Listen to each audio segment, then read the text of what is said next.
When Bill O'Reilly asked Kirk Cameron to give his best shot in proving the existence of God, this is what he said. The fact that a painting proves there must be a painter, the human body proves there must be a designer because of its complexity and because of the information we can see down at the DNA level. The problem for fundamentalists like Cameron is that this argument can be too easily flattened. In this video, I want to show what scientists have actually deduced about the origins of life. So let's start by putting the artist and painting myth to rest. Why can't paintings paint themselves? Simple. Because they're made of chemicals that can't replicate themselves. Living matter, on the other hand, does contain a chemical that can replicate itself. Even if God made DNA, he doesn't need to intervene every time animals mate. The DNA does the job on its own. So the real question is, how did DNA appear? How did living matter come from non-living sludge? Here again, fundamentalists need to drop a common argument that seems to be based on complete ignorance of current scientific hypotheses, which is this. Of course, that's not what scientists believe. Life popping out of nowhere is no better a theory than life popping out of the hand of a deity. So what do scientists believe about the origin of life? Let's take this step by step. The first step involves looking at the primordial Earth 4.7 billion years ago. There it is, mostly wet, very warm, and with an atmosphere composed of all sorts of gases.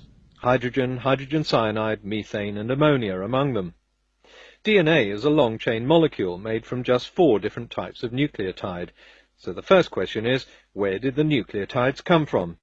In 1961, a researcher called Juan Oro left hydrogen cyanide and ammonia to stew in an aqueous solution in his laboratory under conditions very similar to those that prevailed on the primordial Earth. Left alone, the solution produced adenine, one of the 4 nucleotide bases that make up DNA. To make a complete nucleotide, these bases need to gain a sugar called ribose and a group of phosphates. Biochemists think they know how the phosphate group formed. They're now trying to find out how the ribose is attached. Once nucleotides formed, the next step was to join together to make chains called polynucleotides. In the 1980s, researchers found that a clay called montmorillonite, which was abundant on the primordial sea floor and in hot pools of water on land, is the perfect catalyst for this process.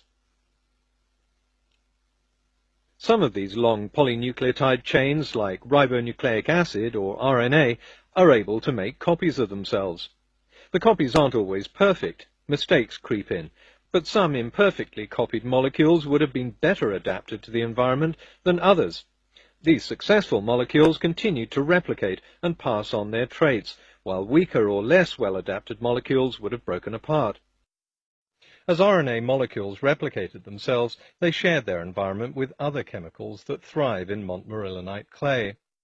One group, called lipids, have a natural tendency to clump together to form spherical structures called micelles. RNA molecules that attracted these lipids would therefore find themselves protected inside a micelle membrane. Because they were better protected, they better survived and replicated more successfully. There you have the first primitive cells. They look nothing like the complex cells we have today for a very good reason. Over 3.7 billion years they've evolved. I'll tackle the subject of evolution in another video. Over hundreds of millions of years, RNA grew more complex. The single strand became a double strand, and the better adapted DNA molecule evolved. One of the differences between RNA and DNA is that DNA needs proteins to replicate itself. Proteins are made of amino acids, which are often called the building blocks of life. So where did the first ones come from? No, there was no need for God. A number of experiments using montmorillonite have produced not only amino acids, but long chains of amino acids called polypeptides. Montmorillonite, it turns out, is a natural breeding ground for all kinds of complex organic chemicals. It has to be said that this research is in its infancy, and current hypotheses are nowhere near as solid as the theory of evolution, which has been around for 150 years and has overwhelming evidence to support it. But the reality is a far cry from the idea that scientists believe life popped out of nowhere. If God did indeed create life, then where did he come in? Step 1? Step 2? And why? If the chemical process can happen on its own, why would God need to intervene at all?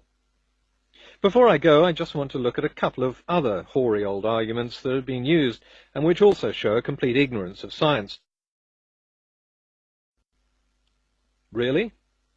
Just because creationist websites like to pass this myth around doesn't make it true. We know it's not true. Left alone, organic chemicals can and do polymerize to form longer, more complex chemicals. Oh, that sad argument. The fact is that the natural formation of replicating chemicals doesn't conflict with any of the laws of thermodynamics. People who make that argument need to read the law, because I suspect most of them have never done so, and are just mindlessly repeating an urban myth that's already been debunked. As I've said, we still have a lot more to learn about this process. Researchers know that there are many more intermediate steps that we haven't yet discovered. And when all of them are found, there will still be fundamentalists around to say, but you can't prove that this is how life started on Earth. No, we probably never will. But what we can say is if there's a natural process by which the first replicating molecules appeared on Earth, then we don't need to invent gods, goddesses, and other invisible deities to explain it. Ultimately, this isn't a guessing game. It's a detective trail.